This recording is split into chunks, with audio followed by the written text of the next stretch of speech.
ലോകം മറ്റൊരു മഹായുദ്ധത്തിന്റെ നിഴലിലാണോ? പശ്ചിമേഷ്യയിലെ കനലുകൾ ഇപ്പോൾ ഒരു ആഗോള അഗ്നിപർവ്വതമായി മാറുകയാണ്. ഇസ്രയേലും ഇറാനും തമ്മിലുള്ള പോരാട്ടത്തിലേക്ക് ലോകശക്തിയായ റഷ്യ കൂടി നേരിട്ട് ഇടപെടുന്നു എന്ന ഞെട്ടിക്കുന്ന റിപ്പോർട്ടുകളാണ് ഇപ്പോൾ പുറത്തുവരുന്നത്. ക്രെംലിനിൽ നിന്ന് അമേരിക്കയ്ക്കും ഇസ്രയേലിനും ലഭിച്ചിരിക്കുന്ന ആ ചില്ലിംഗ് വാർണിംഗ് എന്താണ്? വ്ളാഡിമിർ പുടിൻ ശരിക്കും യുദ്ധക്കളത്തിലേക്ക് ഇറങ്ങുകയാണ്. നമുക്ക് പരിശോധിക്കാം. റഷ്യൻ പ്രസിഡന്റ് വ്ളാഡിമിർ പുടിന്റെ അടുത്ത സഹായികളിൽ ഒരാൾ കഴിഞ്ഞ ദിവസം നൽകിയ മുന്നറിയിപ്പ് ലോകരാജ്യങ്ങളെ ഞെട്ടിച്ചിരിക്കുകയാണ്.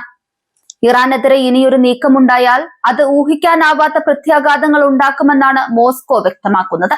കേവലം വാക്കുകൾക്കപ്പുറം ഇറാന്റെ യുദ്ധമുന്നണിയിൽ റഷ്യ ഔദ്യോഗികമായി പങ്കുചേർന്നേക്കുമെന്ന സൂചനകളാണ് ഇപ്പോൾ ലഭിക്കുന്നത്. ഇത് സംഭവിച്ചാൽ പശ്ചിമേഷ്യൻ പോരാട്ടം വെറുമൊരു പ്രാദേശിക തർക്കമല്ലാതായി മാറും. മറുഭാഗത്ത് അമേരിക്കൻ പ്രസിഡന്റ് ഡൊണാൾഡ് ട്രംപ് ഇറാനെതിരെ ശക്തമായ നിലപാടാണ് സ്വീകരിക്കുന്നത്. ഇസ്രയേൽ പ്രധാനമന്ത്രി ബെഞ്ചമിൻ നെതന്യാഹുവും വാഷിംഗ്ടണും തമ്മിലുള്ള സൈനിക ഏകോപനം എക്കാലത്തെയും ഉയർന്ന നിലയിലാണ്. ഇറാന്റെ തന്ത്രപ്രധാന കേന്ദ്രങ്ങളെ ലക്ഷ്യമിട്ട് പുതിയ വ്യോമാക്രമണങ്ങൾക്ക് ട്രംപ് പച്ചക്കൊടി കാട്ടിയതായാണ് റിപ്പോർട്ടുകൾ. ഇസ്രയേലിന്റെ സുരക്ഷയ്ക്കായി ഏതറ്റം വരെയും പോകുമെന്ന ട്രംപിന്റെ പ്രഖ്യാപനം റഷ്യയെ പ്രകോപിപ്പിച്ചിരിക്കുകയാണ്. എന്തുകൊണ്ടാണ് റഷ്യ ഇപ്പോൾ ഇത്ര ശക്തമായി ഇടപെടുന്നത് എന്നതിൽ പുതിയ വിശകലനവും വന്നിട്ടുണ്ട്. സിറിയയിലും മറ്റ് അറബ് രാജ്യങ്ങളിലും റഷ്യക്ക് വലിയ താല്പര്യങ്ങളുണ്ട്. ഇറാൻ വീണാൽ പശ്ചിമേഷ്യയിൽ റഷ്യയുടെ സ്വാധീനം ഇല്ലാതാകുമെന്ന് പുടിൻ ഭയപ്പെടുന്നു. അത്യാധുനികമായ S-400 മിസൈൽ പ്രതിരോധ സംവിധാനങ്ങളും ഡ്രോൺ സാങ്കേതിക വിദ്യയും റഷ്യ ഇറാനിലേക്ക് കൈമാറുന്നുണ്ടോ എന്നതാണ് ഇസ്രയേലിനെ അലട്ടുന്ന പ്രധാന ചോദ്യം. റഷ്യൻ സൈന്യം നേരിട്ട് യുദ്ധക്കളത്തിൽ ഇറങ്ങിയാൽ അത് അമേരിക്കയെയും നേരിട്ടുള്ള പോരാട്ടത്തിലേക്ക് വലിച്ചിഴയ്ക്കും. ഈ നീക്കം ലോകത്തെ അധികാര സന്തുലിതാവസ്ഥയായി തന്നെ മാറ്റിമറിക്കും. എണ്ണവില കുതിച്ചുയരുന്നതും ആഗോള സാമ്പത്തിക മാന്ദ്യവും ഇതിന്റെ സ്വാഭാവിക ഫലങ്ങളായിരിക്കും. റഷ്യയും ഇറാനും ഒരു വശത്തും അമേരിക്കയും ഇസ്രയേലും മറുവശത്തും നിലയുറപ്പിക്കുമ്പോൾ നാം കാണുന്നത് ഒരു മൂന്നാം ലോക മഹായുദ്ധത്തിന്റെ പ്രാരംഭ ലക്ഷണങ്ങളായിരിക്കാം. യുക്രൈൻ യുദ്ധത്തിന് പിന്നാലെ മറ്റൊരു വലിയ യുദ്ധമുഖം കൂടി തുറക്കാൻ പുടിൻ തയ്യാറാകുന്നതിന്റെ സൂചനയാണ് പുറത്തുവരുന്നത്. സാഹചര്യങ്ങൾ ഓരോ നിമിഷവും മാറിക്കൊണ്ടിരിക്കുകയാണ്. ക്രെംലിന്റെ ഈ മുന്നറിയിപ്പ് വെറുമൊരു ഭീഷണിയാണോ അതോ വരാനിരിക്കുന്ന വലിയ ദുരന്തത്തിന്റെ തുടക്കമാണോ എന്ന് വരും ദിവസങ്ങളിൽ അറിയാം. ഇന്ത്യൻ മഹാസമുദ്രത്തിലെ തന്ത്രപ്രധാനമായ ഡീഗോ ഗാർഷ്യ സൈനിക താവളത്തിന് നേരെ ഇറാൻ നടത്തിയ മിസൈൽ ആക്രമണത്തിന് പിന്നാലെ പശ്ചിമേഷ്യൻ യുദ്ധത്തിൽ പങ്കുചേരാൻ യൂറോപ്യൻ രാജ്യങ്ങളോട് അഭ്യർത്ഥിച്ച് ഇസ്രയേൽ പ്രധാനമന്ത്രി ബെഞ്ചമിൻ നെതന്യാഹു രംഗത്ത് വന്നതോടെയാണ് റഷ്യയുടെ പുതിയ നീക്കം. റഷ്യയും ഇറാനും തമ്മിലുള്ള ഈ സഖ്യം വെറുമൊരു നയതന്ത്ര ബന്ധമല്ല, മറിച്ച് അമേരിക്കയുടെ ആഗോള ആധിപത്യത്തിന് നേരിട്ടുള്ള വെല്ലുവിളിയായി മാറിയിരിക്കുകയാണ്.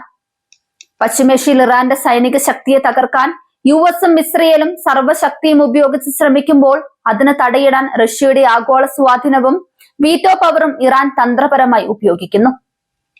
ഈ ഉരുക്കുബന്ധം സൈനിക മേഖലയിൽ മാത്രം ഒതുങ്ങുന്നതല്ല. ഇറാന്റെ ആണവ പദ്ധതികളുടെ സംരക്ഷണത്തിലും റഷ്യയുടെ നിലപാട് അതീവ നിർണായകമാണ്. ഇറാനിയൻ ആണവ കേന്ദ്രങ്ങൾക്ക് നേരെയുള്ള ഏതൊരു നീക്കവും ആഗോള സുരക്ഷയെ ബാധിക്കുമെന്നും അത് നിയന്ത്രണാതീതമായ ഒരു ആണവ യുദ്ധത്തിലേക്ക് നയിക്കുമെന്നും റഷ്യ ആവർത്തിച്ച് മുന്നറിയിപ്പ് നൽകുന്നു. ഇത് ഇസ്രയേലിന്റെ കടന്നാക്രമണങ്ങളെ ഒരു പരിധിവരെ പിടിച്ചു നിർത്താൻ സഹായിക്കുന്നുണ്ട്. സാങ്കേതികവും മാനുഷികവുമായ സഹായങ്ങളിലൂടെ ഇറാൻ ജനതയുടെ അതിജീവനത്തിന് റഷ്യ വലിയ കരുത്താണ് പകരുന്നത്. അമേരിക്ക ഏർപ്പെടുത്തിയിട്ടുള്ള കർശനമായ സാമ്പത്തിക ഉപരോധങ്ങളെയും നിലവിലെ യുദ്ധ സാഹചര്യത്തെയും നേരിടാൻ ഇറാൻ ആവശ്യമായ ആഗോള പിന്തുണയും ബദൽ വ്യാപാര മാർഗങ്ങളും ഇപ്പോൾ റഷ്യ ഉറപ്പാക്കുന്നു. റഷ്യയുടെ സ്വന്തം സാറ്റലൈറ്റ് ശൃംഖലയായ ഗ്ലോനാസ് വഴി ലഭിക്കുന്ന വിവരങ്ങൾ ഇറാന്റെ മിസൈൽ പ്രതിരോധ സംവിധാനങ്ങളെ കൂടുതൽ കൃത്യതയുള്ളതാക്കുന്നു.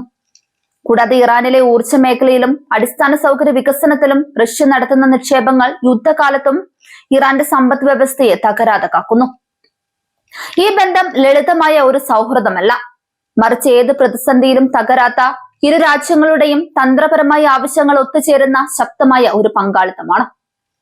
പശ്ചിമേഷ്യയിൽ അമേരിക്കയുടെ സ്വാധീനം കുറയ്ക്കാനും ഒരു ബഹുമുഖ ലോകക്രമം കെട്ടിപ്പടുക്കാനുമുള്ള പുടിന്റെ ലക്ഷ്യങ്ങളും തങ്ങളുടെ പരമാധികാരം സംരക്ഷിക്കാനുള്ള ഇറാന്റെ പോരാട്ടവും ഇവിടെ ഒത്തുചേരുന്നു.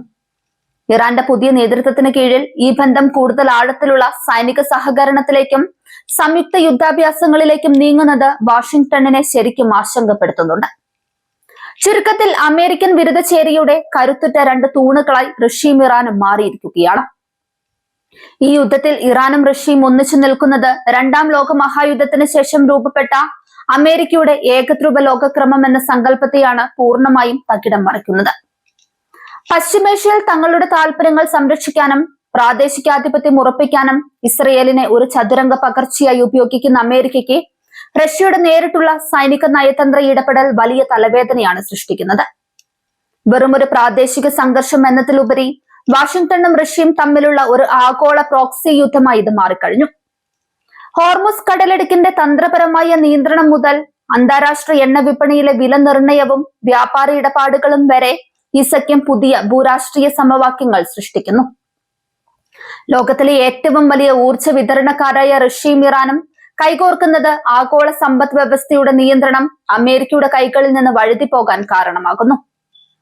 ഇറാന്റെ പുതിയ പരമോന്നത നേതാവ് ആയത്തുള്ള മുജ്തബ ഖമേനിയുടെ കീഴിലുള്ള ഇറാനിയൻ ഭരണകൂടം റഷ്യയെ ഒരു സുരക്ഷാ കവചമായാണ് കാണുന്നത്. റഷ്യയുടെ പക്കലുള്ള അത്യാധുനികമായ S-400 മിസൈൽ പ്രതിരോധ സംവിധാനങ്ങൾ മുതൽ സുഖോയ് 35 യുദ്ധവിമാനങ്ങൾ വരെയുള്ള ആയുധങ്ങൾ ഇറാന്റെ വ്യോമാതിർത്തി അപ്രവേദ്യമാക്കി മാറ്റുന്നു. റഷ്യയുടെ ഈ വിട്ടുവീഴ്ചയില്ലാത്ത നിലപാട് പശ്ചിമേഷ്യൻ യുദ്ധം പെട്ടെന്നൊന്നും അവസാനിക്കില്ലെന്നും മറിച്ച് നാറ്റോ സഖ്യവും റഷ്യ, ഇറാൻ, ചൈന അച്ചുതണ്ടും തമ്മിലുള്ള കൂടുതൽ വലിയൊരു ആഗോള ശക്തികളുടെ പോരാട്ടത്തിലേക്ക് നീങ്ങുമെന്നും വ്യക്തമാക്കുന്നു. റഷ്യയുടെ പിന്തുണയോടെ അന്താരാഷ്ട്ര തലത്തിൽ തങ്ങൾക്കെതിരെയുള്ള ഒറ്റപ്പെടുത്തലുകളെ ഇറാൻ അതിജീവിക്കുന്നത് അമേരിക്കൻ ഉപരോധങ്ങളുടെ മുനയൊടിക്കുന്നു. ഇത് കേവലം രണ്ട് രാജ്യങ്ങൾ തമ്മിലുള്ള സൗഹൃദമല്ല, മറിച്ച് പടിഞ്ഞാറൻ ആധിപത്യത്തിന് അന്ത്യം കുറിക്കാൻ ലക്ഷ്യമിട്ടുള്ള ഒരു പുതിയ ലോകക്രമത്തിന്റെ ഉദയമാണ്.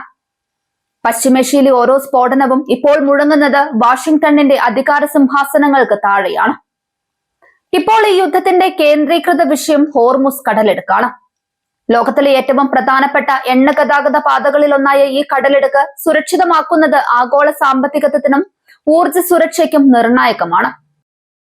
ഇതിന്റെ പശ്ചാത്തലത്തിലാണ് അമേരിക്ക മുൻ പ്രസിഡന്റ് ഡൊണാൾഡ് ട്രംപ് നാറ്റോയും യൂറോപ്യൻ യൂണിയൻ സഖ്യകക്ഷികളുമായി സഹകരണം തേടിയത്. ഹോർമുസ് കടലിടുക്കിൽ സുരക്ഷ ഉറപ്പാക്കാൻ സഖ്യകക്ഷികളുടെ സഹായം അഭ്യർത്ഥിച്ചതോടെ ഈ യുദ്ധം ഇനി ഒറ്റപ്പെട്ട സൈനിക നീക്കമല്ലെന്നും മറിച്ചൊരു കൂട്ടായ്മയുടെ പരീക്ഷണവുമാണെന്ന സൂചനയാണ് ലഭിക്കുന്നത്. എന്നാൽ ഈ നീക്കങ്ങൾ ഇറാനിൽ നിന്ന് കടുത്ത പ്രതികരണമാണ് ഏറ്റുവാങ്ങിയത്. അമേരിക്കയുടെ ഈ അഭ്യർത്ഥനയെ ഇറാൻ തുറന്നു പറഞ്ഞ് പരിഹസിച്ചു.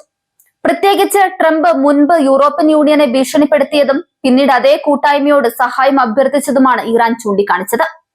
ആദ്യം ഭീഷണി, പിന്നെ യാചനം എന്ന നിലപാടാണ് അമേരിക്ക സ്വീകരിക്കുന്നതെന്ന് ഇറാനിയൻ വക്താവ് ആരോപിച്ചു.